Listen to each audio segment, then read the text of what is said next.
So hello guys, welcome to my YouTube channel again. I want to address a very critical point because most people have been telling me that they are looking to buy a second-hand car or a locally used car.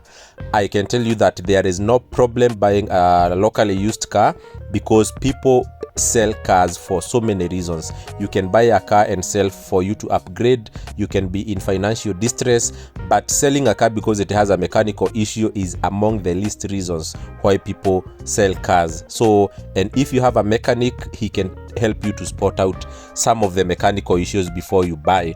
But in this video, I will help you identify whether your car engine or the car you want to buy has ever been opened. So engine is a very critical part of the car, and if it has an issue, you can swear that that car will give you a hard time. But in this video, I'll give you 3 tips that will help you identify whether the engine of the car you are buying has ever been opened. So let us start.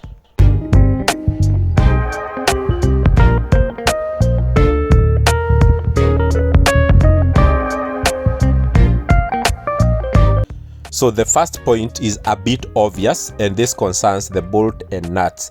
As you can know, in Kenya we don't have very good mechanics, and it is very easy to identify whether a nut has been subjected to some pressure. So you can see the threads and the corners of this nut.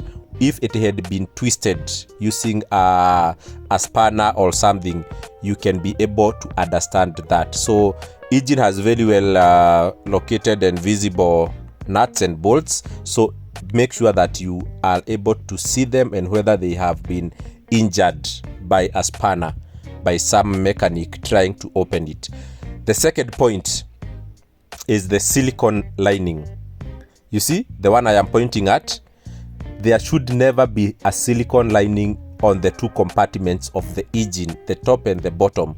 When the car comes, there is always this rubber thing that I will compare with my cooking. How can I say? Something I'll show you from my kitchen. This one. There is this rubber lining, okay? And the engine, top compartment and lower compartment are joined by this rubber. And once it is opened, you cannot return it. So they put this kind of, you see the toothpaste I have shown you? They put silicone so that they can put the top and the lower compartment into an airtight space. But this rubber, once removed, it cannot be returned and is an indicator that the engine has been opened. I hope that is clear. So the rubber should be intact. The rubber should be intact, not silicone. That rubber lining. Always be very careful, and that is the key determinant. Even the bolt and nuts, it's important, but it's not a very key determinant. It is that rubber lining. Okay, so let us get into the third one. The third point is rather obvious. The exterior of the engine should not be very clean.